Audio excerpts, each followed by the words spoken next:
Bonjour à toi et bienvenue sur Changer d'air. Je m'appelle Clément, je suis ingénieur et entrepreneur, mais surtout je me demande tous les jours ce que je vais bien faire de ma vie. Chaque semaine, je vais à la rencontre de celles et ceux qui changent le monde pour partager leurs histoires et ce qu'ils ont appris sur leur parcours. Alors si tu veux écouter ces histoires incroyables, si tu recherches ta voie dans ce monde complexe, ou si tu veux simplement avoir un impact positif et être heureux, alors ce podcast est fait pour toi. Bonjour Charlotte. Bonjour Clément. Écoute, merci beaucoup de prendre un petit peu de temps dans ta vie d'entrepreneur et de diffusion du yoga dans le monde de l'entreprise. Merci. J'ai découvert ton livre en me baladant à une bibliothèque à Paris qui s'appelait Comme un yogiste. Et en fait, en voyant ton parcours, t'as fait HEC et finalement aujourd'hui, ton rôle un peu de partager le yoga là où tu m'as dit là où il ne va pas normalement. Et donc j'ai trouvé ça trop chouette, autant pour parler du yoga en lui-même que pour parler de ce que tu fais. Et donc merci de prendre un petit peu de temps. Est-ce que tu peux nous commencer par nous dire comment était la Anne-Charlotte enfant et peut-être ce qui l'a amenée au yoga? Alors la Anne-Charlotte enfant a eu une enfance très, très classique. Moi, j'ai été élevée, en banlieue parisienne, en 92, par une maman lyonnaise, un papa qui a beaucoup voyagé, qui a grandi lui au Liban, qui était extrêmement, qui est très, très, très ouvert sur le monde et qui parle 5 langues et mon mari est persuadé que c'est un espion, tellement il ressemble à OSS 117. Enfance très classique, j'avais un serre-tête, j'allais dans une école privée, à Boulogne, puis dans le 16e arrondissement. On m'a poussée à faire, des études, c'était hyper important de faire du latin, d'être très bon en français, en maths, en histoire. Mon père est absolument, dingue d'histoire et c'est une bibliothèque ambulante. Donc, j'ai vraiment eu l'enfance, de la bourgeoisie extrêmement, aisée, mais pas forcément argentée, très, éduquée, qui a été poussée vers l'excellence, avec une maman qui travaillait énormément, qui Ok. m'a aussi montré un modèle de femme super active, qui gérait tout, son boulot dans la politique, ses enfants, la maison et cetera, et qui m'a montré aussi qu'il fallait, se dépasser et qu'on pouvait tout gérer. Donc enfance très classique, très, très, très, très loin de l'hygiène de vie, du yoga, de la méditation, du développement personnel ou de tous ces sujets-là. Ouais. À la maison, on mangeait, de la viande, du fromage râpé sur des coquillettes, et on se préoccupait pas trop du reste, quoi. Ok. Et donc plutôt orienté, tu dis pas trop développement personnel, mais plutôt orienté sur l'éducation intellectuelle, quoi, sur tout ça, Ouais, sur la clairement. culture. Ah oui, oui, oui, extrêmement orientée culture, toutes nos activités étaient, axées sur la culture. Je faisais pas de sport. Je Ok. détestais ça. J'avais demandé si tu avais des activités au-delà de toutes ces activités scolaires. Ouais, j'ai fait du cheval et du poney quand j'étais petite, Ok. mais tu vois, j'ai eu une santé assez fragile quand j'étais enfant. J'avais des problèmes de reins, une malformation congénitale pour laquelle j'ai dû être opérée assez tôt et qui m'a causé plein de problèmes de santé, toute mon enfance. Et donc j'étais un peu la petite fille un peu palote, voire, cachée d'aspirine, toujours, dans ses bouquins, qui avait pas trop envie de courir dans la cour de récréation et qui se faisait dispenser de sport, absolument systématiquement pour éviter, l'épreuve et la corvée, de la gymnastique, de la piscine ou autre. C'est marrant, ah ouais. Ok. Ok, ok, très drôle. Et donc finalement tu finis en prépa littéraire. Ouais, j'ai eu un déclic, en première et terminale où je suis passée de élève moyenne à élève, excellente et donc j'ai eu la chance de pouvoir rentrer en classe préparatoire au lycée Henri IV, qui est le meilleur lycée de France, pour les classes préparatoires, littéraires. Donc j'ai intégré, Henri IV en classe prépa philosophie, option philosophie.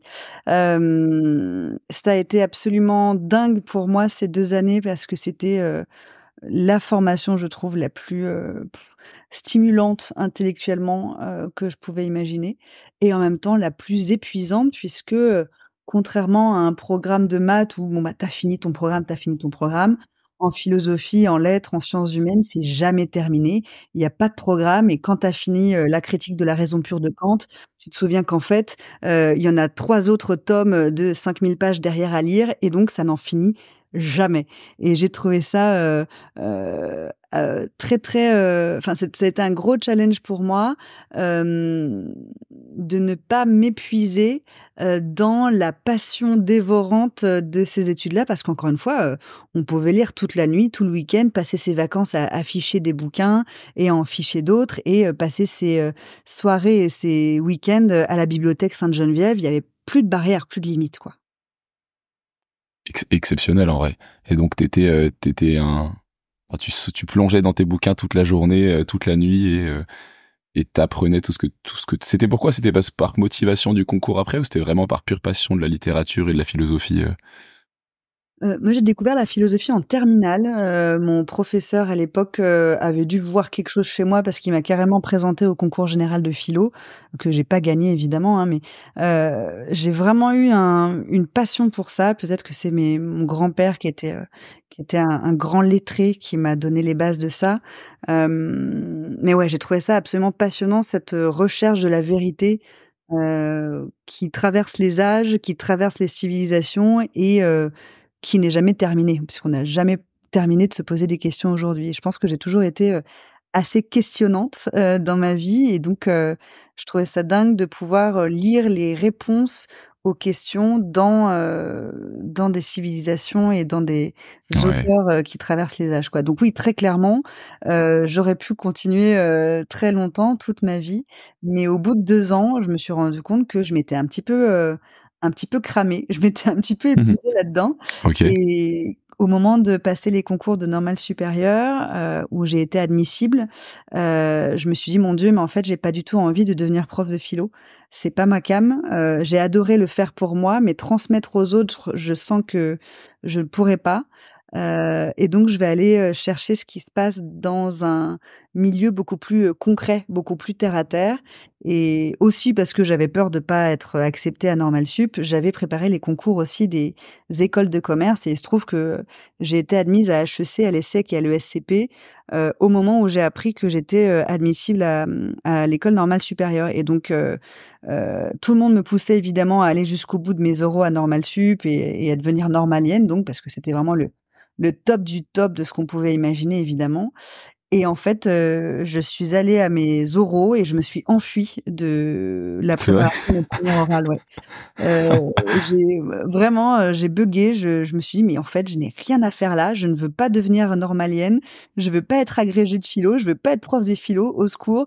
Moi, ce qui m'intéresse, c'est d'aller voir ce qui se passe à HEC, sur le campus, où on a l'air de faire la fête, de faire des choses hyper concrètes, d'avoir une vie sociale», parce que j'avais pas eu de vie sociale pendant 2 ans et donc Mmh. j'ai vraiment choisi, la vie, quoi, par rapport à, une formation que j'avais découverte, avec beaucoup de passion, mais dont je me rendais compte qu'elle était un petit peu dans du formol. C'est-à-dire qu'aujourd'hui, dans les études de philosophie, il y a pas beaucoup d'innovation, on nous pousse pas, au changement et j'avais l'impression de m'engager dans une voie qui était un petit peu anachronique. OK. OK, trop intéressant. Pour ceux qui connaîtraient pas, Normal Sup, du coup, c'est une école très, théorique, ça veut dire? Parce que tu peux C'est décrire Normal Sup, pour ceux qui n'auraient pas forcément fait de prépa ou Alors c'est l'école qui forme les professeurs OK, c'est d'université, que les les profs. chercheurs. Il y a une école normale supérieure dans toutes les matières et l'école normale supérieure, de la rue d'Ulm est, celle qui, prépare aux enseignants, sur toutes les matières à la fois, scientifiques, mais aussi, littéraires et l'école, normale supérieure Fontenay-Saint-Cloud qui a déménagé à Lyon, forme, les littéraires avec, des options un petit peu plus, concrètes, un petit peu plus actuelles, lettres modernes, histoire, géographie et cetera. Donc ça forme des professeurs, des chercheurs, des pas forcément des gens qui sont très séculiers quoi, plutôt des Ouais. réguliers si on fait le Ouais. parallèle avec les moines. OK, excellent. Excellent. Donc si je résume, tu as une enfance, tu dis, bourgeoise, mais sans être, une cuillère en argent, très intellectuelle, beaucoup de culture. Moi, j'ai une question sur ça, puisque je me pose ça pour mes futurs enfants peut-être que j'aurai, c'est est-ce que, est-ce que tu as senti une pression ou est-ce que finalement tu as vécu une enfance assez heureuse puisque de toute façon tu coulais sur les rails et tu te posais pas trop de questions? Ou est-ce que tu te dis en fait j'aurais quand même aimé qu'on me donne un peu plus de liberté? Je trouve qu'il y a c'est dur de trouver le milieu entre en fait on donne des choses assez claires aux enfants pour qu'ils puissent, de toute façon, ils n'ont pas non plus 1000 questions à se poser, ou finalement lui laisser l'occasion de s'exprimer, d'aller chercher ce qu'il veut vraiment, c'est intéressant. Je sais pas trop comment ont fait mes parents, mais en fait, ils ont été extrêmement stricts et ils nous ont donné un cadre extrêmement ferme. Et en même temps, je me sentais tout à fait libre dans ma famille, Ok, avec eux, de faire mes choix et de m'exprimer. Et j'étais d'ailleurs encouragée à le faire. Euh, c'est cool. mais n'empêche qu'aujourd'hui, je me rends compte qu'on était quand même, oui, poussés vers l'excellence, aussi par le choix des écoles et des lycées qu'on a fréquentés, où là, la pression venait plutôt des professeurs et de la compétition avec les pairs que à la Mhm. maison. Moi, je me souviens quand j'étais en prépa, ma mère venait me voir, j'étais en train de bosser dans ma chambre, elle m'apportait mon plateau repas, j'avais des cernes jusqu'aux joues et j'étais épuisée. Elle me disait: «Mais tu sais, Anne-Charlotte, tu pas obligée d'aller au bout, t'arrêtes quand tu veux». Et je lui disais: «Quoi? Mais arrêtez, mais ça va pas ou quoi? Mais T'es jamais de la vie malade. j'arrêterai, tu malade, pourquoi tu me dis ça?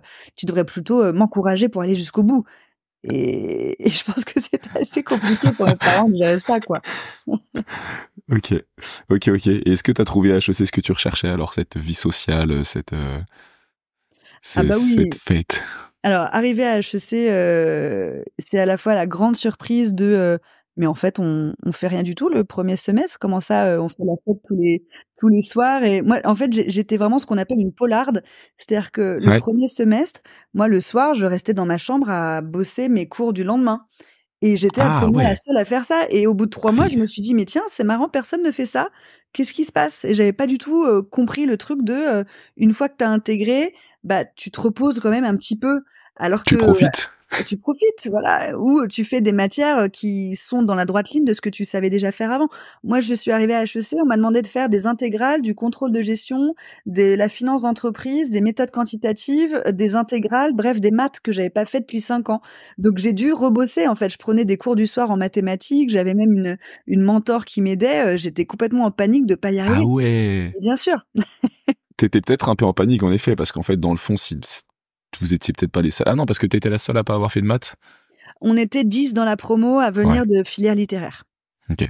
Donc t'as pris un petit coup de pression. Et j'ai oublié de te demander, qu'est-ce que tu retiens du coup de ces années de prépa? Hem Ces 2 ans intenses de littérature et de philosophie, aujourd'hui, qu'est-ce que t'as appris? Moi, je retiens que le cerveau humain est absolument, incroyable. C'est-à-dire que j'étais quand même capable d'écrire des dissertations pendant 6 heures sur un Ouais. thème aussi vague que changer la vie, point. En allant chercher des concepts et des auteurs, Dans tous les sens en plus. depuis les platoniciens, jusqu'aux modernes. Et je me suis re et aujourd'hui, je serais évidemment incapable de faire ça. Incapable. Et Ouais. donc ce que je retiens, c'est que le cerveau et le corps sont absolument, incroyables en termes de capacité quand on les entraîne, mais que tout ça se perd aussi très, très vite. Et j'ai l'impression, moi, d'avoir tout perdu, les connaissances que j'avais emmagasinées, et c'est ma frustration d'aujourd'hui. Je comprends. J'ai, Quand tu parles avec tes amis de prépa, tu étais aussi un peu ça, mais vous vous rappelez ce qu'on était capable de faire à l'époque. Après, on a échangé, je pense, contre d'autres peut-être compétences et savoirs.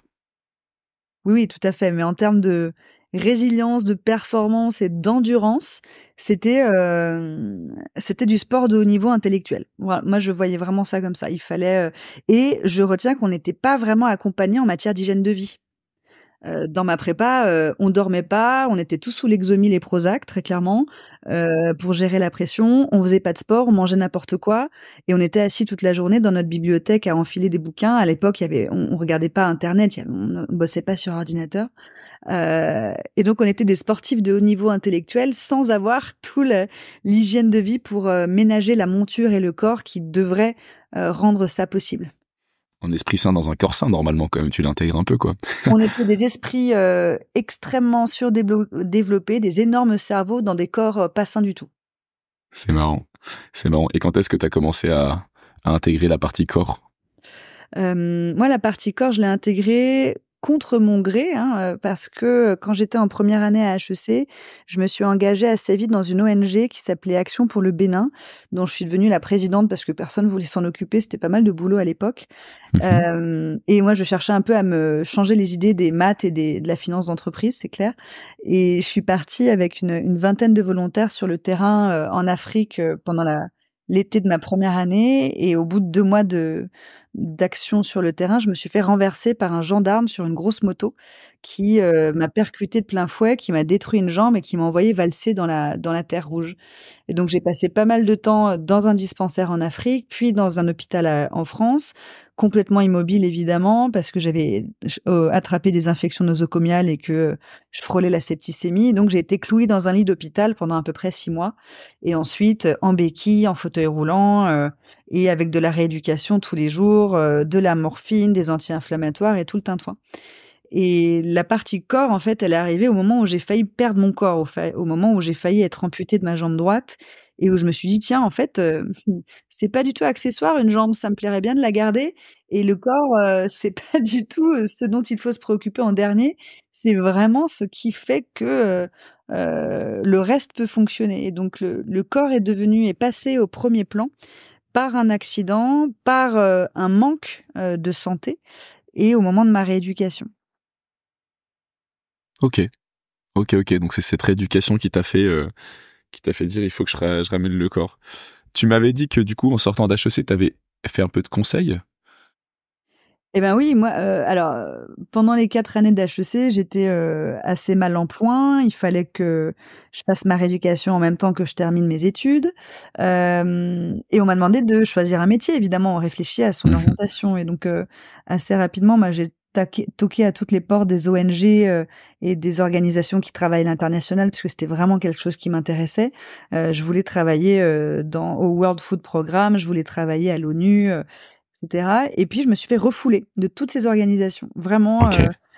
personne n'a voulu de moi, c'était une catastrophe. J'étais hyper frustrée alors que pourtant je pensais avoir un profil international avec, les bons stages, les bons voyages, le bon niveau d'anglais et tout et je me suis fait refoule et donc j'ai pris un job, absolument génial parce que j'ai rencontré un monsieur qui s'appelle Philippe Manière et qui est l'ancien directeur de l'Institut Montaigne et l'Institut Montaigne, Ok. c'est un think tank, parisien qui est là pour réfléchir aux questions de politique publique, aux questions de société et il avait quitté l'Institut Montaigne pour créer son cabinet de conseil et quand je l'ai rencontré, il cherchait, sa première salariée, son bras droit, son chat-ouche en fait et Ouais. je suis devenue ce chat-ouche et donc pendant 6 ans, j'ai travaillé avec lui à monter et à développer son cabinet de conseil, à avoir des idées les plus intelligentes possibles pour nos clients qui étaient tous des grands patrons, du CAC 40 et ça m'allait bien en termes de mode de vie puisque c'était un travail extrêmement sédentaire, assise derrière un écran toute la journée et donc avec ma jambe folle, et avec ma boiterie, et ma rééducation, bah, j'étais pas envoyée sur le terrain et finalement ça me convenait pas mal. Ok. Et donc, pendant tout ce temps-là, depuis cette première année d'HEC jusqu'à quasiment 10 ans après, ça veut dire que ta jambe, du coup, que t'appelles ta jambe folle, était encore un peu handicapée.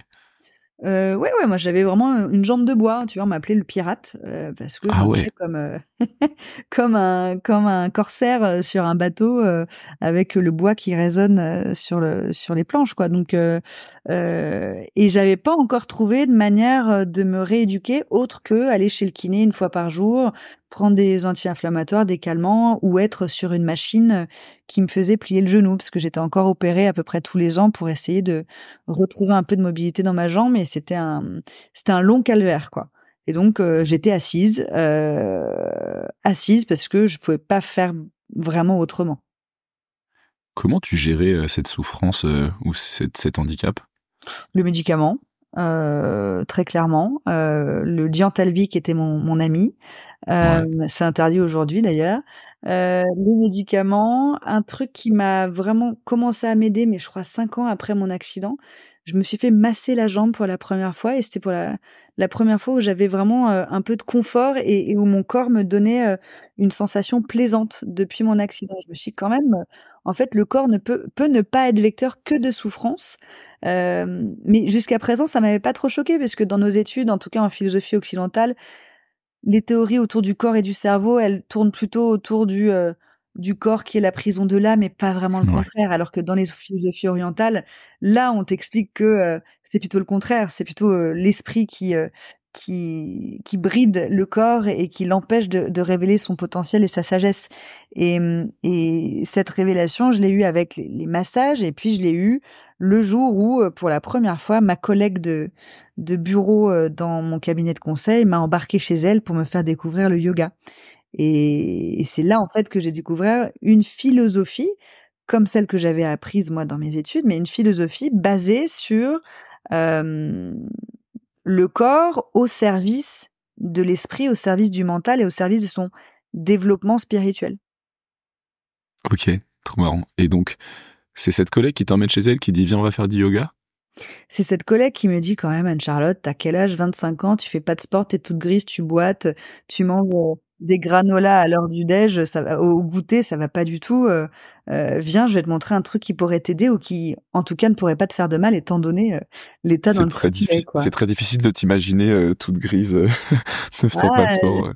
si, c'était vraiment ça et Ok. Maud qui elle était, très férue de yoga, qui se soignait aux huiles essentielles, qui voyageait énormément en Inde et qui était très ouverte sur ces questions d'hygiène de vie, c'est elle qui m'a mis sur cette voie-là et qui m'a fait découvrir tout ça, oui. Et ça a été une révélation instantanée ou ça a mis un peu de temps pour que tu dises en fait ouais ça marche quand même pas mal. Comment ça s'est Bah, raconte-nous un peu ton chemin je veux dire du yoga, mais je pense que c'est plus général avec tout ce qui est la philosophie orientale peut-être. eh bien, la première fois qu'elle m'a mise sur un tapis, Maud, ça a été un carnage. C'est-à-dire que vous touchez pas vos pieds, moi je touchais Ouais, même pas ouais. mes genoux en fait, hein. Je respirais à l'envers, j'étais toute cassée de partout avec cette jambe qui me résistait et avec laquelle je pouvais pas faire grand-chose. C'était vraiment du sang, de la sueur et des larmes quoi, horrible. Ouais. Et en même temps, le déclic est venu du fait que j'ai vu ça comme une rééducation active. C'est-à-dire, contrairement à toutes mes sessions chez le kiné où on me mettait sur une table et puis, on me faisait travailler ma jambe cassée en passif et puis on mettait des électrodes et puis, le kiné Mhm. travaillait dessus, badidala. Bah, là, pour une fois, c'était moi qui travaillais de manière active. C'était moi qui contrôlais, le degré de flexion que je voulais mettre dans ma jambe. C'est moi qui contrôlais le degré de douleur aussi que je voulais m'infliger. C'est moi qui utilisais non pas des médicaments, mais ma respiration pour essayer de gérer la douleur. Et Ouais. donc moi qui étais assez, férue de liberté plutôt à ruer dans les brancards et à dire: «Ouh là là, j'ai pas trop envie de me laisser enfermer ni dans un milieu, trop bourgeois, ni dans un métier de prof, d'université». Bah, ça m'a parlé parce qu'on m'a dit: «En fait, tu es libre et c'est toi qui fais. Vas-y, go». Excellent, excellent, excellent. Ok.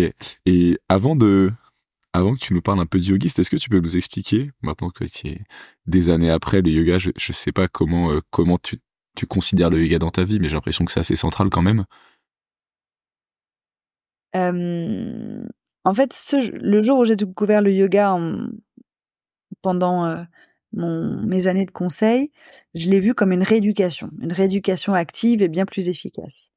Et Ouais. puis au fur et à mesure que j'ai commencé à en faire et puis j'ai commencé à en faire tous les jours, à courir, les quelques studios de yoga qui existaient dans Paris à l'époque, parce qu'on était en 2009, j'ai découvert que c'était quelque chose de beaucoup plus global, beaucoup plus, complet, beaucoup plus holistique puisque finalement on parlait aussi, d'alimentation, de sommeil, de communication avec les autres, de manière, de se comporter vis-à-vis de soi et vis-à-vis de la société. Il y a vraiment des principes, qui sont très, centraux dans le yoga. Il y a ce qu'on appelle les yamas et les niyamas qui sont vraiment des préceptes, selon lesquels on doit, se conformer pour se comporter bien, vis-à-vis de soi et vis-à-vis des autres. Tu peux Hem, nous dire deux mots sur ces préceptes et ces piliers du yoga? Bah, sur les préceptes et les piliers du yoga, il y en a qui sont, extrêmement, comment? Hem Extrêmement simple et extrêmement basique, mais que ça vaut le coup de rappeler. Mais Mhm. la première, c'est la non-violence, par exemple. La non-violence, c'est la non-violence envers soi-même. C'est-à-dire que, par exemple, si vous faites du sport, bah, pas aller jusqu'à la blessure et pas vous faire mal. Et ça, quand on fait, du crossfit ou, ou n'importe quel autre sport, on vous dit: «Mais vas-y, il faut déplacer tes limites, fais-toi mal, tu es là pour en chier». Et là, je dis: «Eh ben non, en fait, le yoga vous dit: "Non, on force pas et on est non violent vis-à-vis de soi et vis-à-vis des autres", et donc il y a plein de choses qui en découlent. Par exemple, hein, le fait de ne pas, manger, quoi que ce soit de vivant, donc de ne pas tuer d'animaux et d'adopter un régime végétarien en découle. Mhm. Il y a plein en fait de préceptes comme ça qui, sont suivis d'effets et d'indications sur comment bien vivre. Hem Et du coup, ce que je trouve intéressant dans ce yoga, quand on se donne la peine de l'étudier un petit peu, à la fois sur ses préceptes et à la fois sur les 8 étapes qui mènent à ce qu'on appelle le yoga ultime, c'est-à-dire la méditation quasiment désincarnée, on se rend compte que finalement, ce yoga, c'est quelque chose d'extrêmement intellectuel, spirituel aussi, mais qui passe par Mhm. des choses très concrètes, des choses physiques, des pratiques. On pratique, on s'exerce, on s'entraîne pour arriver non pas forcément à un but, mais à une manière d'être qui est conforme à soi et conforme aux préceptes. Ouais. Et aujourd'hui, moi, je le vois comme un mode d'emploi, un manuel d'entretien du corps et du cerveau pour pouvoir les utiliser, avec un fonctionnement optimal. Faire, ce qu'on appelle des asanas, c'est-à-dire une pratique physique de posture, bouger tous les jours avec cette routine, c'est ce qui permet au corps de fonctionner correctement, de ne pas tomber malade. Ouais. Faire, des exercices de respiration, de méditation, c'est ce qui permet au cerveau de se libérer de ses pensées parasites et donc, de ne pas partir en boucle, de ne pas faire de suppositions, de ne pas, tomber dans, l'anxiété, tomber dans, pourquoi pas dans la colère aussi quand c'est le cas, pouvoir gérer mieux ou en tout cas mieux observer ses émotions pour mieux y répondre. C'est des choses vraiment très, très simples, mais qui sont rendues concrètes et tout ce que je voyais à l'époque et tout ce que je vois encore aujourd'hui est encore extrêmement désincarné. On parle beaucoup, beaucoup de blabla. Dans le yoga, on parle très peu et on fait beaucoup et ça me parle. C'est magnifique, c'est beau. Et donc en fait, si j'essaie de résumer, enfin moi je trouve que le message intéressant, c'est de se dire en fait le yoga c'est pas que les postures, c'est pas que passer 1 heure à faire du yoga, enfin à se tordre dans tous les sens. Ça c'est important parce que c'est la partie soin du corps, mais comme tu l'as dit, il y a la partie prendre soin de son esprit pour s'écouter, pour savoir bien réagir. Moi je trouve que c'est une des parties peut-être les plus complexes du yoga, cette partie esprit, méditation, autant parce que la pratique est pas évidente, mais parce que aussi changer ses réactions pour, comme tu dis, avoir de la non-violence, avoir moins de jugement et tout, je trouve ça très dur. Mais du coup, si je résume, en gros, t'as dit, t'avais la partie relation avec soi-même, relation aux autres. Donc ça, c'est 2 piliers de type comment est-ce que on se met un peu des règles, c'est ça? Ouais, c'est vraiment des préceptes pour, C'est bien des vivre, préceptes. et pour être une bonne personne, en fait, hein, Ok. qu'on peut suivre ou qu'on peut ne pas suivre, mais il vaut mieux les suivre. Il faut. Parfois, il y a des cycles dans la vie, on les suit pas, on arrête d'être végétarien ou on arrête, d'être, non violent, pourquoi pas, ça arrive. Mais en tout cas, C'est ce un que je idéal. trouve intéressant par rapport à ce que tu dis là, c'est que on a l'impression que ça peut être désincarné. Moi, je trouve que le yoga peut et doit rester incarné, toujours. C'est-à-dire que quand, vous faites ce travail de, maîtrise de soi, d'observation, de non-jugement, de non-violence, c'est dans la pratique. Quand vous faites un exercice, physique, quand vous faites vos routines, quand vous faites, vos salutations au soleil et que vraiment vous avez pas envie de vous y mettre ce matin. Vous seriez mieux dans votre canapé à boire un chocolat chaud et à manger des gâteaux. Mais non, vous allez sur le tapis et vous y allez. Et puis en faisant votre pratique, vous vous rendez compte que vous êtes en train, de réfléchir à plein d'autres choses, que vous avez, les pensées qui se mettent à tournoyer, que vous êtes en train de souffler en disant, «Vraiment pas envie ce matin». Et puis que vous faites, votre premier exercice de chien tête en bas et puis que vous faites un premier étirement et puis que vous faites un premier exercice qui réveille le corps. Et puis Mhm. là, il y a un truc magique qui se passe en fait, c'est que le cerveau décroche, le cerveau débranche. Vous êtes en train de faire, votre routine et vous vous rendez compte, vous observez en fait comment, vous commencez à vous calmer, à vous concentrer, à moins réagir par rapport à telle ou telle sensation désagréable. Et donc, moi, ce que j'aime vraiment, c'est passer par le corps pour avoir cet effet sur l'esprit, cet effet sur, l'observation. Et quand vous faites votre yoga, vous vous observez en train de le faire. Vous regardez si, vous mettez bien le pied dans la bonne position. Vous observez si vous respirez bien. Vous observez aussi comment vous réagissez par rapport au fait que ce matin, vous aviez vraiment pas envie de vous y mettre et que vous auriez bien fait autre chose. Et vous restez là et vous êtes, dans une situation de d'équanimity, ce qu'on appelle, c'est-à-dire, de rester, dans la même, disposition d'esprit, quel que soit ce qui arrive. Restez calme et rester posé sans réagir, quel que soit ce qui arrive. Et c'est en le faisant dans une pratique physique qu'ensuite, il est possible de le faire dans la vie quotidienne, dans la vie familiale, dans la vie du boulot. C'est parce que vous êtes entraîné à faire des salutations au soleil qui sont hyper enquiquinantes au début et que vraiment vous aviez pas envie de faire, que quand vous êtes au boulot et qu'on vous demande de faire quelque chose qui vraiment vous enquiquine, vous vous dites: «J'y vais, je souffle pas, ça va bien se passer, c'est que temporaire et tout ira bien». C'est Ouais, ouais. quand vous le faites sur le tapis que quand vous avez, votre conjoint, votre parent, votre pote qui vous demande un truc que vraiment vous avez pas envie de faire, eh bien vous allez ne pas réagir, ne pas juger, ne pas sortir de vos gonds et mettre en place ce qu'il faut faire avec la bonne disposition d'esprit. Mais ça, c'est un entraînement et c'est une pratique et c'est vraiment important de passer par là. C'est trop intéressant. Et ça me fait penser, moi j'ai une éducation catholique, mais je trouve que dans les religions un peu plus monothéistes, il y a un truc de, je pense pas que ce soit exactement les mêmes préceptes, mais globalement, tu l'as dit, les préceptes de relations au monde et relations avec soi-même, c'est quand même toujours globalement être un homme bon. Et je pense que dans les religions, c'est pas exactement les mêmes règles, mais on vise le même idéal, le aime ton prochain comme toi-même, le tu ne tueras point, tu ne seras. Je pense que c'est pas identique, mais on a quand même la même base. Et ce que tu dis là où c'est intéressant, c'est que c'est grâce à ces exercices corporels et ces exercices de méditation que tu t'y arrives mieux à répondre à à intégrer ces préceptes. Et je suis tellement d'accord. Enfin, je partage un truc personnel, mais j'ai des séances de yoga où je sors de là et je suis plus le même homme, quoi. Tu rentres de là, pas sans même forcément être tendu ou être, mais tu sors de là, tu sais que ton cerveau n'est plus du tout, t'es pas dans un même état mental et tu sais que tu réagirais pas du tout à la même manière à quelqu'un qui te klaxonne sur la route avant et après tes séances, quoi. Et je trouve ça assez fou à quel point le yoga est limite une technologie, quoi, qui permet d'intégrer tout ça. Bah, oui et l'enjeu, c'est vraiment d'arriver à retrouver le même état d'esprit et les mêmes, non-réactions, dans la pratique physique et dans la vie quotidienne et parfois on n'arrive pas à faire le pont. On n'arrive pas à adapter ça dans qui on est dans la vraie vie et l'idée, c'est vraiment de se dire, tout ce qu'on est en train de faire sont un entraînement pour que dans la vie quotidienne, on soit meilleur. Et si tu veux être un peu précis, et tu m'avais demandé de peut-être faire une petite aparté sur les, les étapes du yoga. En fait, le yoga, c'est pas seulement une pratique physique, on est très clair là-dessus. Hein.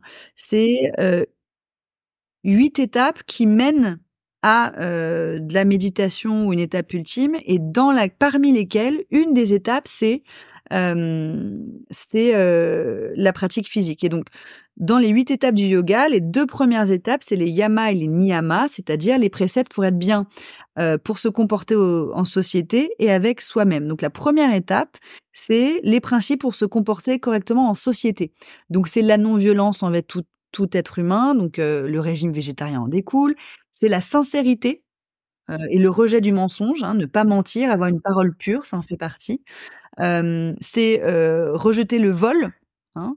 C'est l'austérité, contre l'accumulation sans fin de richesses et de nouveaux désirs, ça c'est hyper important. C'est arrêter d'avoir, des désirs qui nous rendent malheureux et qui nous font toujours réclamer, autre chose et le contrôle de ses pulsions.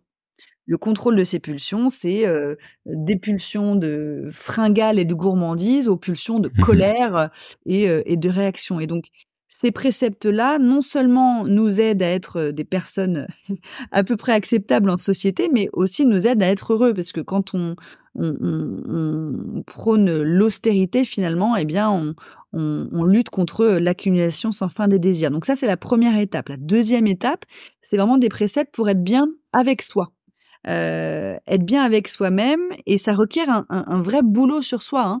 C'est la pureté dans ce qu'on mange, mais aussi dans la manière de prendre soin de son corps, le concept de, «Mon corps est un temple et je fais pas n'importe quoi avec et je mets pas n'importe quoi dedans parce que c'est celui avec lequel je vais devoir vivre jusqu'à la fin de ma vie». Hem, Ça nous apprend à apprécier, en fait, ce qu'on est et ce qu'on possède au lieu de toujours chercher à être plus grand, plus mince, plus beau. C'est l'autodiscipline, hein, faire une routine et faire des exercices tous les jours avec autant d'exigence qu'un art martial. C'est apprendre à se connaître soi-même, hein, s'étudier, étudier ses réactions pour mieux pouvoir les prévoir et les contrôler, et ça, c'est hyper important. Et puis le dernier précepte du travail sur soi, hein, pour être bien avec soi-même, c'est la dévotion. Et c'est pas forcément une dévotion religieuse, c'est une dévotion vers envers une cause qui nous dépasse, à un système philosophique, par exemple, qu'on a envie d'étudier et qu'on respecte et qui n'est pas forcément quelque chose de religieux ou de spirituel. Et donc, ces 2 premières étapes, c'est des choses très, très, très concrètes qu'on peut mettre en Ouais. application dans notre vie quotidienne. Et ensuite viennent des étapes complètement différentes. La 3e étape, c'est l'étape des postures, des Ah, asanas, Charlotte, de ça travailler me fait son dire un truc. oui, vas-y. Tout à l'heure, tu disais, quand on fait du yoga, on s'observe et souvent une des critiques de ces pratiques, que ce soit méditative, yoga, c'est attention, c'est un peu auto-centré, c'est très nombriliste et c'est toujours dur de répondre. Bah, dire c'est vrai quand tu fais 1 heure, en fait, juste observer, c'est un peu auto-centré, mais là où je trouve ça où c'est hyper intéressant, c'est qu'à la base, le yoga, la première chose à faire, c'est d'intégrer les 2 choses que tu viens enfin tous les éléments que tu viens de dire, qui sont beaucoup plus tournés vers l'autre et tournés vers la sincérité et tournés vers le ton et comme tu as dit la dévotion et l'austérité et en fait la partie entre guillemets un peu centrée c'est pour réussir à respecter au mieux ses préceptes quoi. Mais je trouve ça répond à une question que je voulais te poser justement donc Oui, c'est on n'est pas là enfin, le yoga est pas là pour faire de nous des moines, coupés de la société, hein. C'est, en fait, si je reprendrai les 8 étapes après, hein, mais on a 3 définitions du yoga, moderne, hein. La 1re définition, c'est le contrôle de l'activité de l'esprit,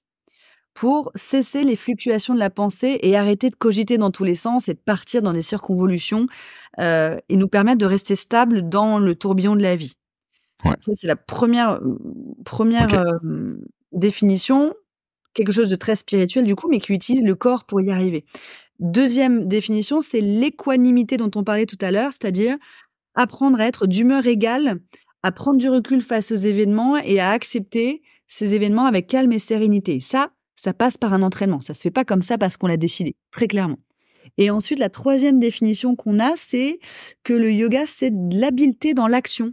Avec des exercices précis pour le corps, ça nous permet de discipliner notre esprit pour bien réagir dans la vie quotidienne. C'est agir correctement.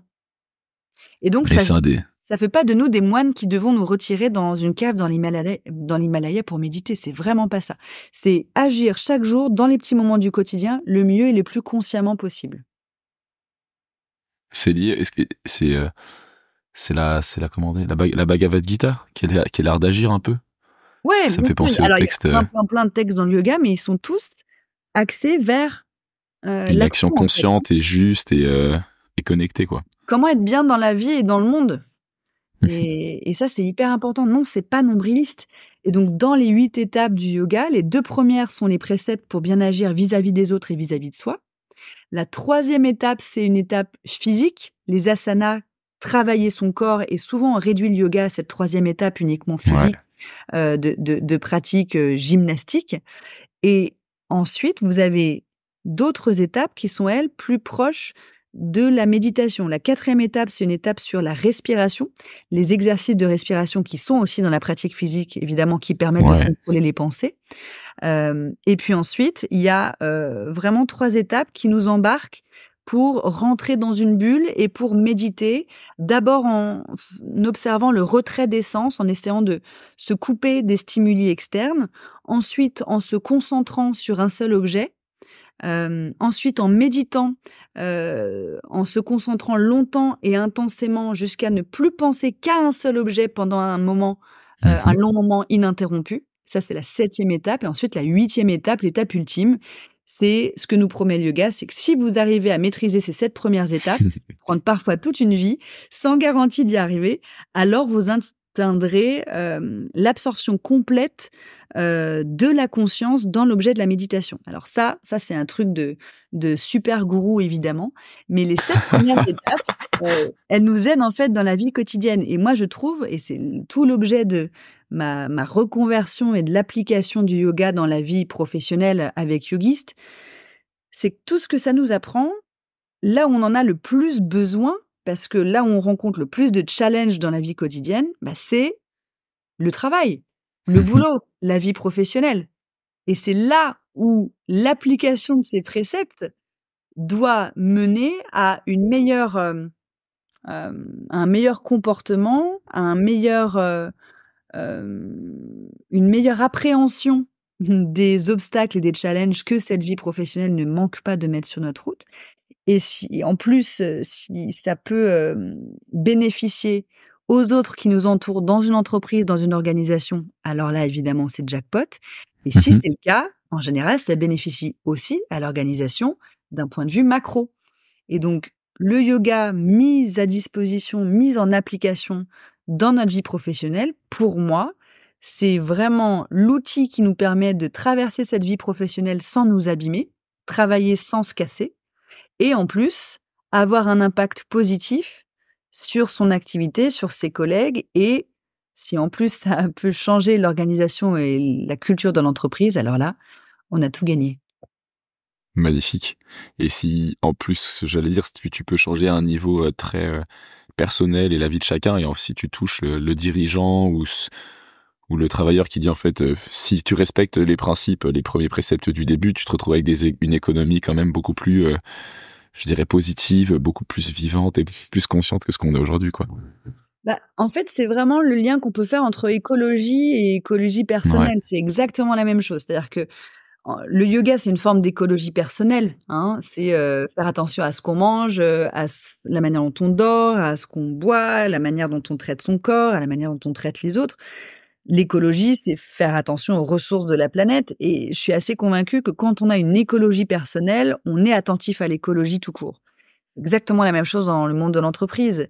Si on a une discipline ou une pratique ou, une conscience qui nous fait, être, moins réactif, moins réactionnel, à être moins Mhm. fatigué, moins agressif parce qu'on a pris le temps, de se, détendre, de se concentrer, moins, dans la compétition aussi dans l'entreprise et donc ça, évidemment, c'est une forme d'écologie positive vis-à-vis des autres et ça doit évidemment inciter toute l'organisation à changer vers, des modes d'activité plus positifs et si on arrive effectivement à passer ces messages, au plus haut niveau, c'est fantastique, mais ça passe tout simplement par l'exemplarité. Moi, je crois vraiment beaucoup à ça. Dans une entreprise, si on a une personne qui prend le temps de faire ses pratiques, de prendre des pauses actives, de respirer au début d'une réunion, eh ben, il va donner envie, par la manière dont il se présente, à ses collègues de tester la même chose.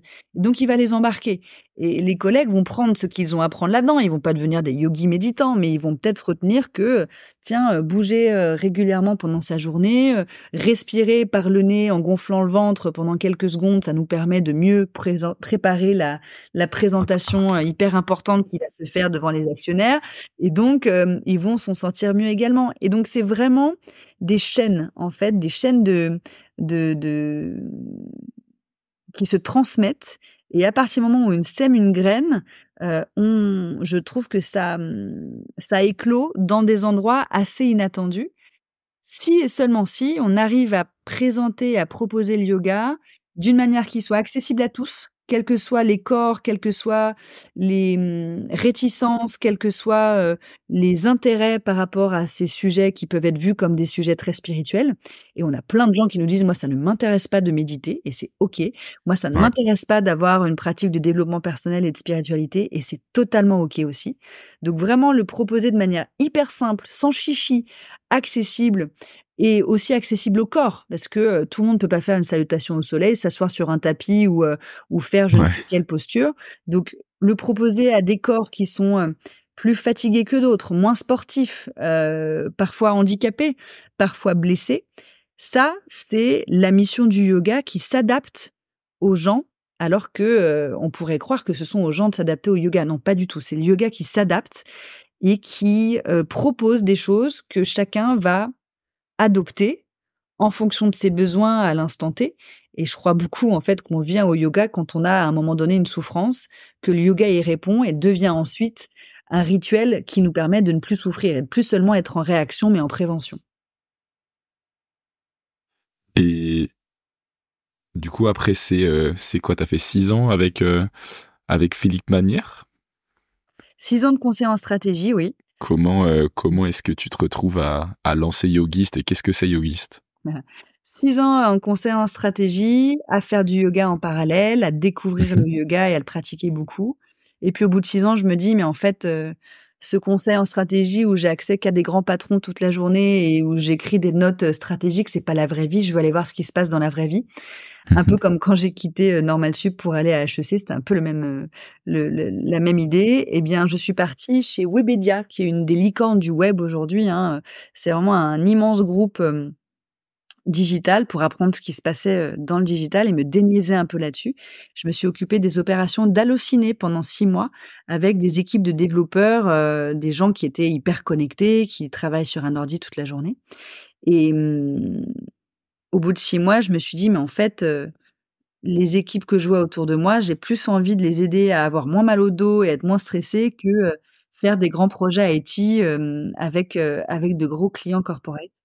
Et c'est vraiment comme ça que ça s'est passé en parallèle. C'est-à-dire que plus je faisais du yoga, plus j'avais envie de l'apporter dans le monde de l'entreprise que je connaissais bien et plus je travaillais dans le monde de l'entreprise, plus je voyais les besoins, urgents que ressentaient les collaborateurs en matière de, bien-être mental et physique immédiat et sur le long terme et j'avais envie de leur apporter des solutions. Je commençais à leur parler du yoga que je pratiquais, mais je me rendais bien compte qu'on pouvait pas faire tout ça sur un tapis au milieu de l'open space, en 1 heure et demie et qu'on pouvait pas faire de l'ashtanga, dans une grande tour de la défense et donc au bout de 6 mois chez Webedia, je me suis dit: «En fait, mon truc, c'est vraiment d'apporter le yoga dans le monde, corporate» et donc je suis allée voir mon patron de l'époque, je lui ai expliqué mon projet et il m'a dit 2 choses. Il m'a dit, «On retient pas un entrepreneur qui a envie de se lancer donc je vais t'encourager et je vais être ton premier client et je vais te conseiller et t'aider si je le peux, une fois que tu seras, prête» et donc Exceptionnel. ah ouais, exceptionnel évidemment, donc gros alignement de planètes, donc j'ai tout quitté à ce moment-là, c'était en 2015, début de l'année 2015, quasiment 10 ans maintenant. Je suis partie me former en Inde, au yoga, ce qu'on appelle yoga thérapeutique pendant un peu plus de 2 mois. Je suis rentrée à Paris, j'ai travaillé avec des psycho-ergonomes de la médecine du travail, des ostéopathes, des neuroscientifiques et tous mes petits collègues d'HEC qui étaient tous cassés à moins de 30 ans, qui avaient déjà super mal au dos et qui allaient voir un kiné, un ostéopathe toutes les semaines et j'ai travaillé à construire un référentiel de techniques issues du yoga classique qui répondrait à un besoin concret du travailleur moderne, mal de dos, mal aux yeux, mal aux jambes, problème de tendinite de la souris, problème d'épaule, et cetera et qui soit accessible aux travailleurs modernes, c'est-à-dire sans avoir besoin de se changer, sans avoir besoin de se mettre sur un tapis, sans avoir besoin du moindre matériel, sans transpirer et surtout avec, un ADN et un vocabulaire et un style qui soit adapté à l'entreprise évidemment, donc pas de chakra, pas de sanskrit, Ah non. rien d'ésotérique évidemment. Ouais. Moi j'appelle ça du yoga pragmatique et sans chichi, qui peut, qui doit pas faire rigoler, ceux qui sont pas du tout réceptifs, mais qui en respectent pour autant, les préceptes et les bienfaits sur la santé mentale et physique et c'est comme ça qu'est née la méthode yogiste. C'est énorme. Donc en gros, tu t'es dit, le yoga c'est génial, mais là, tous les gens à qui je vais le proposer, si je les mets sur un tapis, en short, ils vont rigoler, je leur fais faire des respirations, ça va pas marcher, donc je vais proposer un peu des choses, enfin, je redis ce que t'as dit, mais tu vas leur proposer quelque chose qui va rentrer dans le vocabulaire, et si je leur dis, tourne ta tête à gauche, tourne ta tête à droite et respire 3 fois, ça revient, ça peut les aider, et t'as préparé, t'as fait une méthode qui s'appelle la méthode yogiste pour répondre à ça, quoi. C'est C'est euh, exactement ça. c'est très fort. C'est exactement C'est ça et un... donc on l'a publié dans un premier livre, c'est celui que tu as vu dans la bibliothèque. On l'a Ouais. publié dans un deuxième tome qui s'appelle Pause yogiste où là, on a carrément adapté la méthode pour les populations, non sédentaires, pour ceux qui travaillent dans une usine debout, qui Ok. travaillent dans des champs agricoles, qui travaillent dans des camions, avec vraiment, une adaptation, toujours au corps et au mode de travail et ça, c'est vraiment mon dada, c'est comment on peut mettre du yoga là où il n'irait pas autrement et là où il a vraiment besoin d'aider les collaborateurs et les travailleurs. Et avec cette méthode, en fait, on intervient dans les entreprises pour la faire découvrir et pour la sensibiliser les collaborateurs, aux bonnes pratiques et si on sécularise encore, si on simplifie encore, ça serait des bonnes pratiques pour, travailler sans s'abîmer, en fait, des bonnes pratiques pour prévenir le stress, l'hyperconnexion, et les maux liés au travail digital et soulager les problématiques liées à la sédentarité, parce qu'on est évidemment une génération de plus en plus sédentaire, viciée devant leurs écrans et donc prévenir ce qu'on appelle les troubles musculo-squelettiques, c'est-à-dire les tensions physiques qui deviennent de plus en plus handicapantes et qui se répandent comme des traînées de poudre, qui sont toutes les tensions musculaires, liées à l'affaiblissement de nos corps, parce qu'on travaille plus nos corps et on bouge plus assez et qui sont liées à la position assise prolongée et sédentaire. Donc en gros, du Position. yoga au travail ou de la prévention du stress et des TMS, c'est comme ça qu'on le présente dans les entreprises et ça rend énormément de service. Encore une fois, c'est là où on en a le plus besoin. Et concrètement, ça veut dire quoi? Ça veut dire que tu fais des séminaires, des ateliers, tu formes des gens? Alors, ça veut dire concrètement qu'on a, des dispositifs en 4 étapes. Première étape, on arrive dans une entreprise, on sensibilise, c'est-à-dire qu'on fait, une conférence, un webinaire où on fait découvrir cette méthode et ces bonnes techniques en les faisant pratiquer, en les faisant tester et en général, c'est là que ça a un effet bœuf et qu'on se dit: «Ah bon? Mais c'est ça le yoga? Mais en fait, ça fait un bien fou et je pensais pas du tout que j'étais capable de le faire et puis en plus, ça a pas l'air trop perché votre truc». On a des formats, assez bien ou, assez incroyables aussi où on passe dans les bureaux, on passe dans les open space, on passe dans les usines et en 15 minutes chrono, on leur montre ces techniques à faire à leur poste de travail, sans qu'ils aient besoin d'en bouger et là aussi, on a un effet bœuf parce qu'on va voir des gens qui ont pas du tout accès au yoga, qui font pas du pilates le samedi dans le marais en mangeant des graines et qui sont en général, hyper réceptifs et hyper reconnaissants en fait à leur entreprise de leur offrir ça.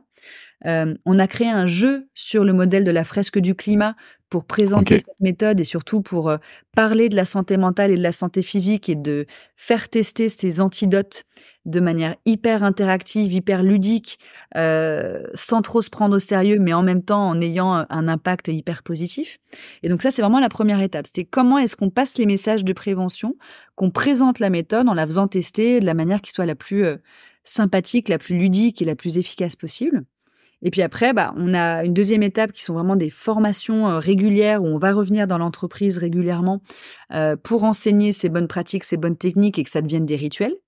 On a une troisième étape où évidemment il s'agit de autonomiser en fait ces pratiques comme dans le yoga, hein. Le but du jeu, c'est que vous puissiez en refaire tout seul et donc on met à disposition des collaborateurs dans les entreprises, bah, des outils digitaux. Donc on a créé une appli qui est notre garde du corps yogiste qui va te dire: «Clément, là, ça fait 2 heures que tu es assis derrière ton podcast, derrière ton micro, ça va pas du tout, faut que tu fasses une pause. Où est-ce que tu as mal?» et tu vas lui dire: «Bah, moi, j'ai plutôt des tensions dans les yeux, dans le dos ou alors je me sens stressé ou fatigué» et en fonction de ces réponses, on va te proposer un exercice en vidéo que tu fais en 2 minutes chrono, là, sur ton siège, là, tout de suite, pour repartir, au combat, au travail avec plus d'énergie, avec plus de concentration et avec moins de stress. C'est aussi simple que ça, quoi. C'est vraiment des outils très, très simples, pour le rendre accessible en 2 minutes et puis enfin, notre quatrième étape, parce qu'encore une fois, le yoga, ça se transmet, oralement et en formant des enseignants, eh bien, on a créé notre, académie de formation de formateurs, notre Yogist Academy, où dans les organisations, on propose de former et de certifier, on est reconnu par France Compétences et par l'État aujourd'hui, hein, on délivre une certification professionnelle, de certifier des animateurs yogistes qui vont à leur tour faire ces exercices de la méthode à leurs collègues pendant une réunion, dans l'open space, pendant un atelier, quand ils en ont besoin et donc qui vont avoir un impact bien supérieur au nôtre, qui ne sommes que des prestataires externes, qui restons extérieurs à Ouais. l'entreprise et donc l'idée, c'est vraiment d'internaliser ces compétences, de faire en sorte que ça soit intégré dans le quotidien du travail, au poste de travail pendant la journée de travail et pas pendant les pauses et pas pendant, qu'on est rentré chez nous, mais vraiment au travail. C'est pas du sport au travail, c'est vraiment, une méthode, une manière de mieux, vivre son travail et avec des animateurs en interne, c'est beaucoup plus efficace et puis on forme évidemment, bah, des personnes, en reconversion, des indépendants qui ont envie de proposer ça à des clients entreprises. On forme des professeurs, des enseignants qui veulent l'apporter, dans leurs écoles à leurs étudiants. On forme des infirmières du travail, des médecins qui veulent intégrer cette, méthode très holistique, à leurs, préconisations et on se rend compte qu'on a, un terrain de jeu absolument illimité et qu'on a beaucoup plus d'impact si on s'appuie sur cette communauté de formateurs qu'on a formés, qu'on a certifiés, auxquels on donne vraiment les clés du camion. On donne la méthode, on donne les outils pour que eux aillent faire des étincelles auprès de leur propre communauté, dans leur écosystème, auprès de leurs clients, de leurs collègues ou de leurs élèves. Et ça, c'est chouette. C'est un enfin, c'est un modèle très vertueux en plus, quoi. Tu donnes, comme tu dis, tu donnes les clés du camion, tu laisses tout ça se transmettre et s'infuser, et tu plantes des graines un peu partout. Merci pour cette explication, enfin pour cette présentation de ce que tu fais. Tu m'avais parlé de comment est ton entreprise avec une équipe de 12 indépendants et ensuite plusieurs cercles autour de toi. Tu peux nous expliquer un peu comment t'as créé, comment t'as fait Yogist, comment Oui, avec grand plaisir. Yogist, au début, je l'avais créé comme une entreprise, classique. Je pensais avoir, avec des salariés, avec des bureaux et cetera. Je me suis très vite, enfin, au début, j'ai commencé dans mon salon, hein. J'avais mes stagiaires dans mon salon et puis dans mon jardin, à Pigalle, dans le 18e. C'était une période assez rigolote, de démarrage, un peu l'équivalent du garage de la Silicon Valley. Et puis, très rapidement, on est allé à la station F, dans l'incubateur HEC. On a été dans les premières promotions à intégrer la station F, en 2017, au moment où ça ouvrait. On y est resté 3 ans et moi, je me suis assez rendu compte que, au fur et à mesure qu'on grandissait, qu'on avait des salariés, qu'on avait, des alternants, des stagiaires, des partenaires, des bureaux de plus en plus gros, bah, bizarrement, on était de moins en moins efficace et de moins en moins performants et moi, ça me demandait énormément d'énergie en termes de management et c'est un modèle dans lequel je me retrouvais pas énormément. Et quand le Covid a frappé, bah, ça m'a en fait, obligée à prendre un virage, assez douloureux, parce que j'ai décidé en fait, en sortant de la station F de ne jamais lever de fonds. C'était vraiment une conviction hyper importante pour moi. Je me voyais pas prendre des investisseurs pour parler de yoga, c'était complètement contre mes valeurs. Mais quand le Covid a frappé, quand vous êtes une entreprise autofinancée, bah, c'est assez compliqué, de garder la tête sous l'eau et donc j'ai dû malheureusement licencier tous mes salariés. On a la beauté de la chose en France, c'est que licencier quelqu'un, c'est quelque part le mettre à l'abri, plutôt que de ne plus pouvoir le payer dans 1 mois ou 2 et au moment du Covid, au milieu du Covid, je me suis retrouvée complètement sans équipe et puis j'ai recommencé, toute seule, sur, un modèle totalement digital et puis progressivement, au fur et à mesure que les entreprises, revenaient et recommandaient, des programmes yogis parce qu'ils se rendaient bien compte qu'il fallait aider leurs collaborateurs qui étaient, confinés et qui étaient à distance, eh bien, j'ai reconstitué pour ça une équipe, mais en 100% freelance, donc plus de salariés. On travaille avec des indépendants. On est des réseaux d'indépendants, en fait, même pour les fonctions Ouais. support et commerciales. Tous répartis un peu partout et 100% libre, quoi. Ok. Avant de continuer sur ton organisation, je me demandais, enfin, quand tu as parlé du moment du Covid où bah, tu as dû te licencier tout le monde, pour avoir vécu un licenciement, c'est quand même pas quelque chose de facile émotionnellement. Déjà, toi, comment t'as réagi, comment t'as préparé ça, comment t'as géré toute cette période? Et est-ce que du coup, tu parlais tout à l'heure de rester calme et serein en toute situation? Est-ce que t'as senti dans ces moments-là où que le yoga t'a particulièrement aidé à bah, rester calme et sereine alors que tu devais licencier toute une équipe et rebondir et trouver un nouveau business model, enfin et gérer toute une crise quoi. Bah, tu raison, c'est une très bonne question. Quand le Covid a frappé, au début, vous êtes en panique, hein. Vous avez beau faire du yoga et prôner l'équanimité, tout ça, très clairement, vous paniquez. Et en fait, toute cette période, elle a duré à peu près 6 mois. Entre, allez, 4 mois même. 4 mois entre, l'annonce du confinement et puis, la décision qu'il faut absolument, faire quelque chose pour sauver Yogist. Et là, l'idée, c'était, au début évidemment de garder tout le monde, d'essayer de travailler à distance, de continuer à servir nos clients, à distance. Mais en fait, si on se rappelle un petit peu comment ça s'est passé, toute la France était tellement en panique qu'on n'arrivait plus à joindre nos clients. pour transformer en fait les programmes qu'on avait, prévu de faire avec eux en 100 % distanciel, par exemple. C'était pas du tout une priorité, c'était pas du tout quelque chose qui était audible Ouais, pour eux. bah ouais, bien sûr. Tous les budgets, c'était pour acheter, du gel nettoyant, des masques et puis des fenêtres en plexi, pour protéger tout le monde. Et donc pendant 6 mois, nous, on a perdu 100 % de notre chiffre d'affaires. Ok.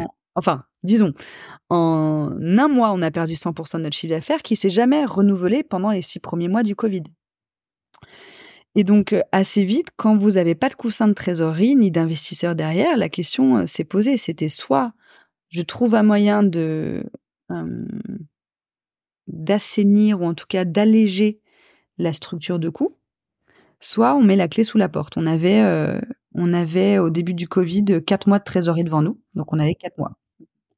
Et quand, le mois d'avril est arrivé, il me restait plus que 2 mois et donc je me suis dit: «Il faut absolument que je puisse prendre du recul et arrêter d'être en mode panique où, on fait, des grands moulinets dans les bras dans tous les sens, on essaie de trouver, des radeaux auxquels se rattacher».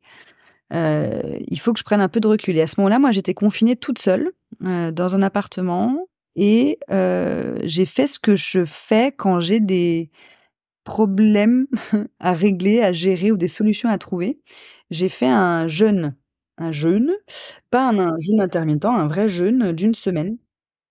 Ah ouais, Mmh, de nourriture.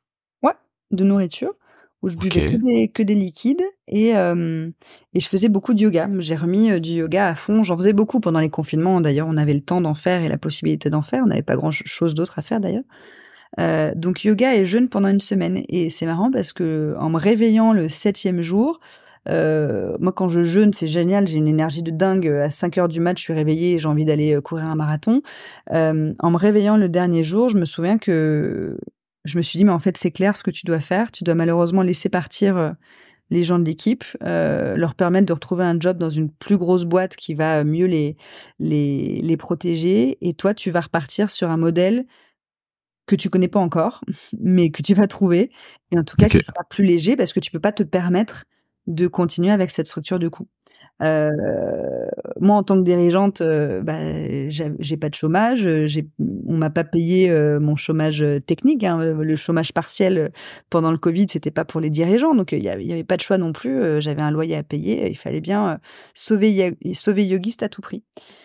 Et donc, j'ai pris 2 mois pour faire ça avec mon DAF qui est resté et qui travaille toujours avec moi, pour organiser tout ça et puis fin juillet, en fait, tout le monde était parti, il y avait plus personne dans la structure, je me suis retrouvée toute seule. C'était à la fois horrible parce que mes anciens salariés m'en ont beaucoup voulu, ils ont pris ça comme une Ok. trahison, ils ont pas compris, en fait, que j'avais pas le choix, même s'ils voyaient bien les chiffres et la situation. Hem Et j'ai laissé passer l'été en peaufinant la stratégie pour la suite, en essayant de trouver, des projets qui soient les plus malins, pour, faire face au new normal, au nouveau monde, hein, qui est celui, post-covid, où on est tous digitalisés, en télétravail, hyper connectés. Et donc j'ai mis en place, beaucoup de choses en digital avec, des outils, avec le garde du corps en ligne qu'on a créé. C'est là qu'on a vraiment mis le paquet là-dessus. Et le mois d'octobre est arrivé et en octobre, donc au à l'automne, on a reconfiné, alors qu'on avait Ouais. déconfiné pendant l'été. Reconfinement et là, tous mes clients d'avant, m'ont rappelé à peu près en même temps en disant, «Oh là là, les yogistes, on est reconfinés, nos salariés vont pas tenir le coup. Faut que vous nous aidiez. Est-ce que vous pouvez faire ce que vous faisiez avant en présentiel? Est-ce que vous pouvez le faire en digital?» On a dit: «Bah, bien sûr, pas de problème, on va tout faire en digital» et donc on a tout fait en visioconférence. Je crois qu'on a fait, c'était monstrueux, je crois qu'on faisait, 500 visioconférences par mois. Ah ouais. Heu, Attends, quand on tu dis a on, c'est qui? alors C'est toi c'était, et du coup, tes freelances du moment? c'était mes animateurs yogis, ouais, mes professeurs yogistes, en fait, qui eux étaient de toute façon indépendants, donc je m'en étais pas du tout séparée, ils étaient toujours avec Mhm. moi Ok. et qui, exécutaient, les prestations chez nos clients, en fait.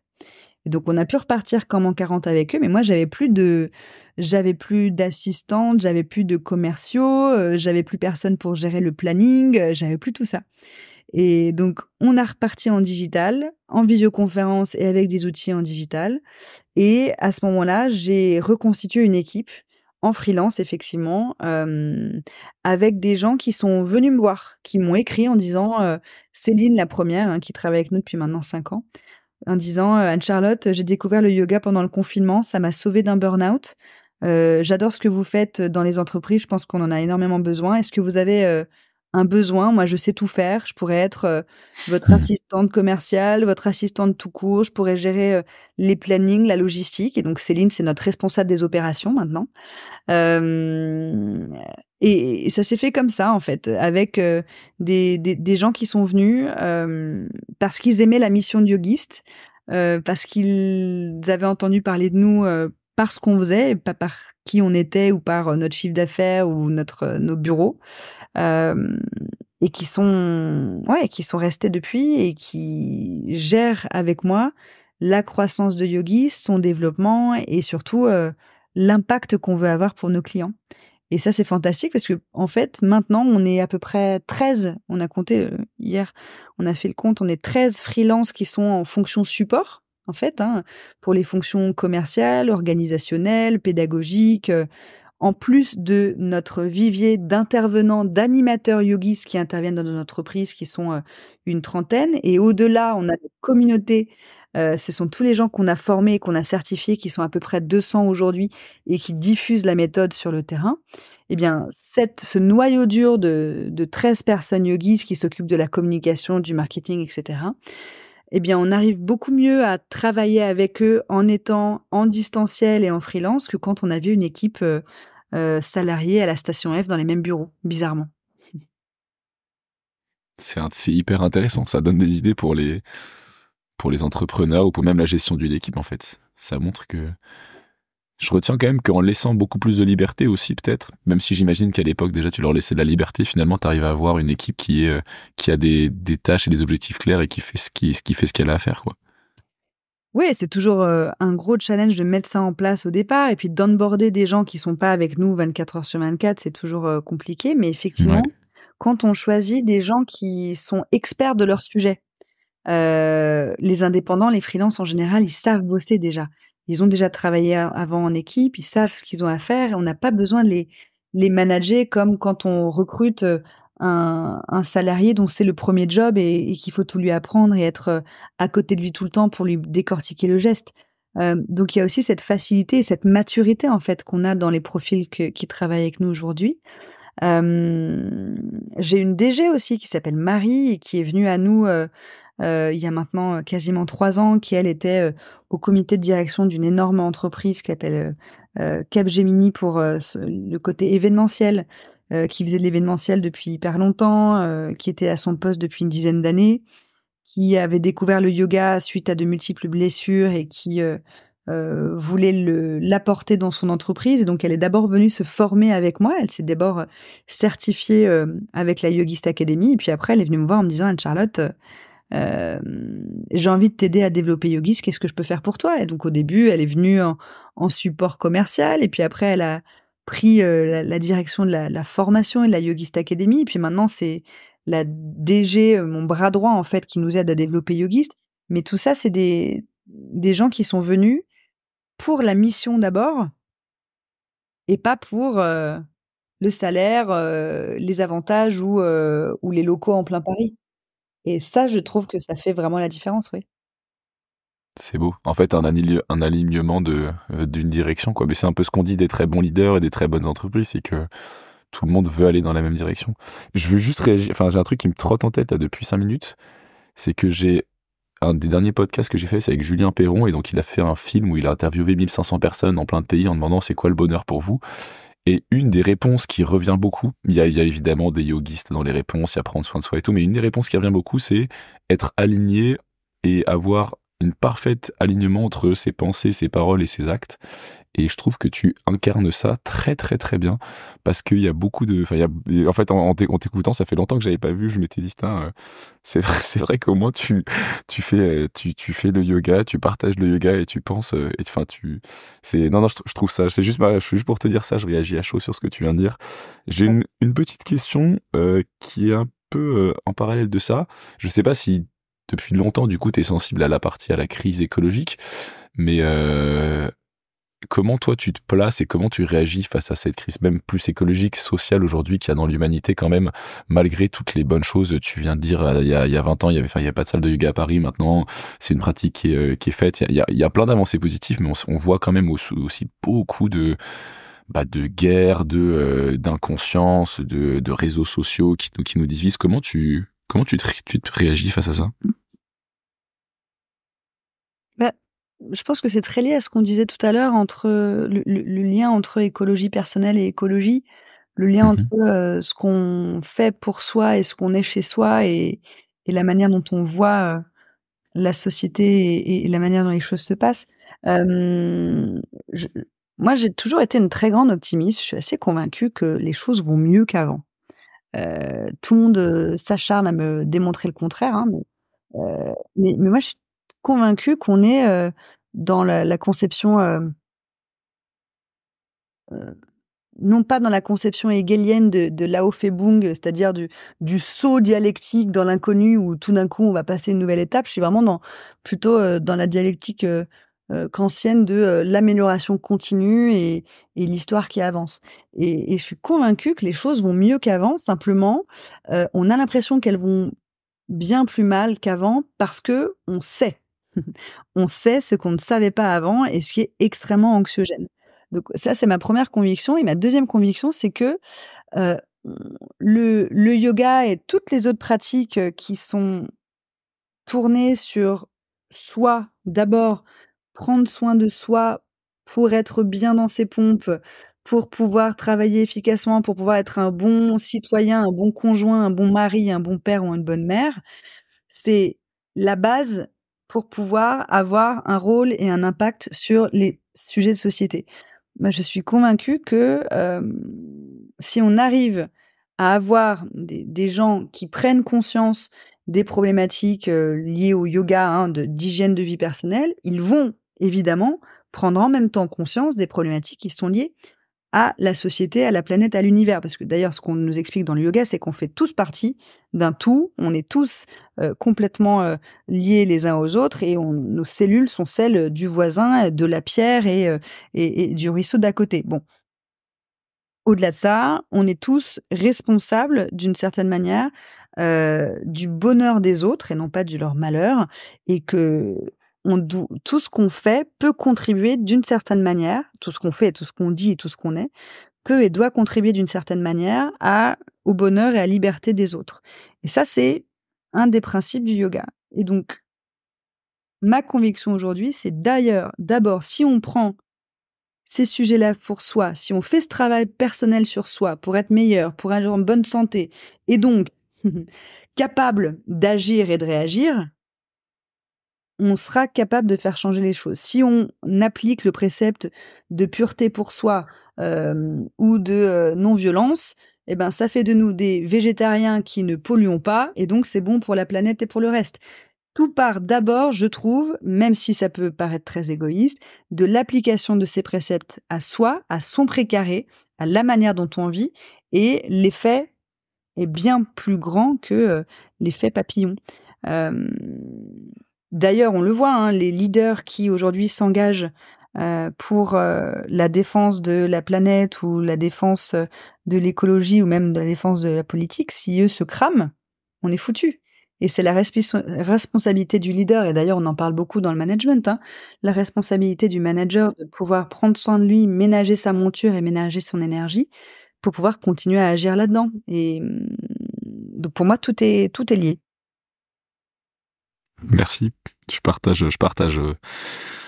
tellement ce que tu dis. Faut espérer faut espérer que ça, qu'on prenne soin de nous assez vite. Est-ce que t'as une philosophie orientale? Parce que tout à l'heure, tu partageais des philosophies occidentales et orientales. Est-ce que tu dis il y a une philosophie orientale ou une vision du monde que tu aimerais qu'on apprenne à l'école aux enfants beaucoup plus tôt? Mais oui, celle dont on vient se parler là, Ça te fait se parler. d'expliquer Prendre que, soin de soi. alors prendre soin de soi, mais surtout que, ce que tu fais à toi, ce que tu fais aux autres, tu te le fais à toi. Qu'on est Ouais, ok. vraiment à la partie d'un partie d'un même tout et que, nos cellules sont exactement les mêmes que celles, du chat du voisin, du cochon que tu manges dans le jambon, de l'air que tu respires, et de ton arrière-grand-mère, qui est morte. En fait, c'est un peu ésotérique dit comme ça et un peu bizarre, mais se rendre compte que tout ce qu'on fait aux autres, on se le fait à soi et qu'on est tous inextricablement liés par notre structure cellulaire, que rien ne se détruit, rien ne se perd, rien ne se crée, tout se transforme. Heu, je pense que ça ne peut qu'engager à une action respectueuse des autres, respectueuse de la planète et respectueuse de soi. Donc ça, j'aimerais bien qu'on nous l'apprenne à l'école et puis une deuxième chose que j'aimerais qu'on nous apprenne à l'école et qu'on apprend en Inde, aux petits enfants, c'est, cette, partie d'hygiène de vie. Pour eux, le yoga, l'activité physique, le mouvement, c'est aussi partie du quotidien que de se laver les dents. Faire du yoga, faire de la méditation, faire de la respiration, c'est l'équivalent pour l'intérieur de l'organisme et pour l'intérieur de l'esprit de se brosser les dents et de se coiffer les cheveux et ça doit être aussi régulier, aussi automatique et aussi, painless, c'est-à-dire, sans douleur quoi. C'est Mmh. anodin en fait Ouais, et je suis d'accord. et ça, pour moi, c'est vraiment la base du tout et on a du retard dans nos civilisations occidentales avec la place du corps. Le corps Clairement. est toujours le corps honteux, le corps vulgaire, le corps qui empêche, le corps machine, qui est infiniment moins noble que l'esprit et dont on ne doit pas prendre soin ou alors seulement quand il est malade pour, pouvoir continuer à avancer. Dans les philosophies orientales, c'est exactement le contraire. Ouais. C'est C'est tout part de là, préventif, tout c'est part de tout, bien sûr. On prend soin du corps pour pouvoir continuer à avancer. La médecine, ayurvédique qui est liée au yoga nous apprend qu'on est ce que l'on mange et que, se soigner, ce n'est pas guérir une maladie, c'est empêcher qu'elle ne survienne et là-dessus, on est à la bourre. On est très en retard en France. Florence au micro de Changer d'air disait, Florence Bénichou qui est une médecin et qui a travaillé dans la prévention toute sa vie, disait que en France on est très bon si tu veux te faire soigner d'un AVC, mais si tu veux ne pas avoir d'AVC, il faut mieux aller en Suède ou au Japon ou en Bien Inde quoi. sûr. Ou en Et Inde, où on va t'expliquer, comment manger en correspondance avec ta constitution et tes besoins, quelles sont les, techniques, de respiration et de mouvement que tu peux mettre en place pour, éviter que ne survienne, une arthrose ou un blocage quelconque.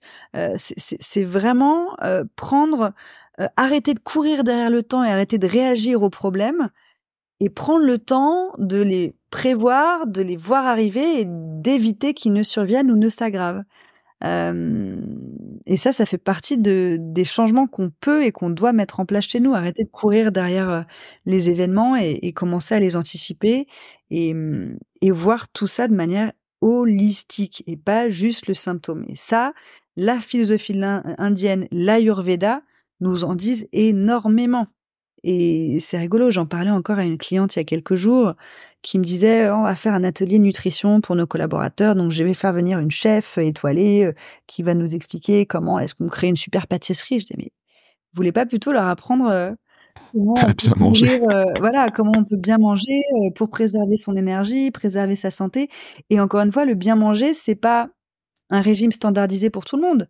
On est tous différents, on a tous des constitutions et des besoins différents et c'est ce que nous apprend l'Ayurveda d'ailleurs, qu'on est tous faits, d'un mélange, des différents éléments et qu'il y a 3 constitutions majeures, hein, Vata, Pitta, Kapha si on en parle, en sanskrit et que dans ces constitutions majeures, correspondent aussi, des caractères physiques et mentaux.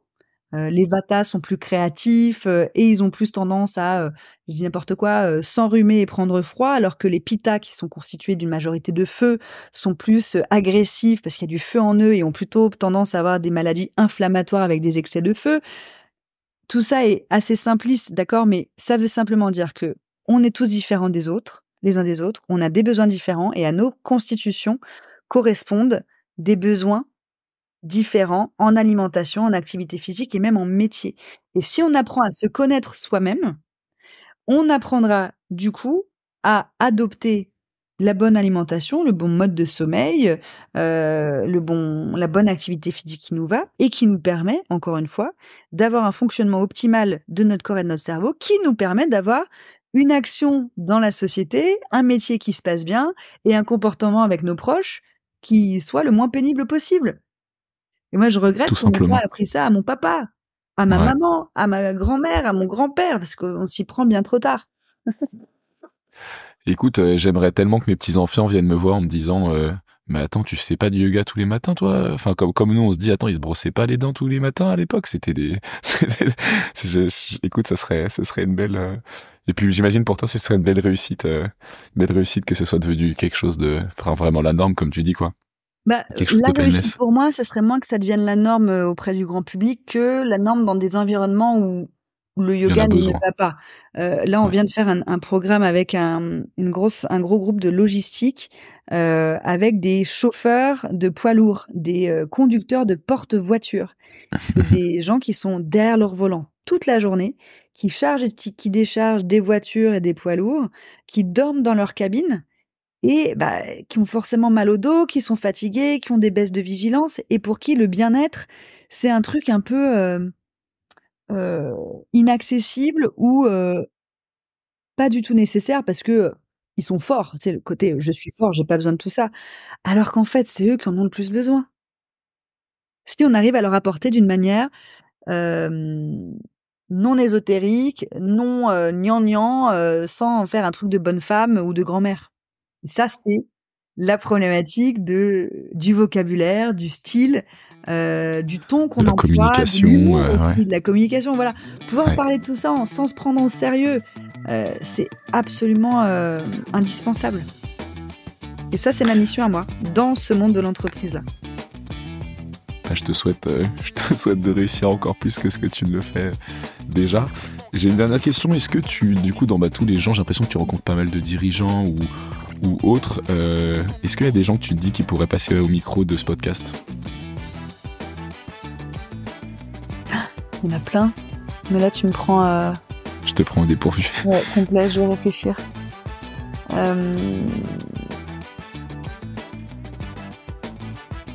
Ouais, laisse-moi réfléchir. Je te laisse réfléchir. Non, écoute, Anne-Charlotte, j'ai encore quelques trucs, j'ai encore quelques questions, mais je pense qu'il faut s'arrêter un moment. On reparlera peut-être un jour. Merci beaucoup pour ton temps. C'était passionnant.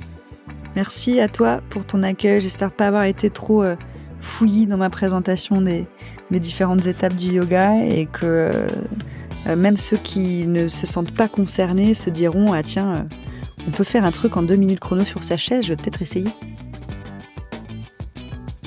Merci à toi d'avoir écouté l'épisode jusqu'au bout. J'espère du fond du cœur que tu es plein d'énergie, que tu as le sourire et que tu repars avec des réponses et inspiré par notre invité. Bon, j'écoute aussi des podcasts et je sais qu'on a la flemme de le faire, mais ça prend vraiment 1 minute. Alors si tu peux liker et t'abonner à Changer d'air, merci beaucoup. Ça lui donnera de la force et de la visibilité. D'ailleurs, si tu as des retours, des questions ou des idées, n'hésite vraiment pas à me les remettre en commentaire ou à me les envoyer par mail. L'adresse est dans la description. À la semaine prochaine!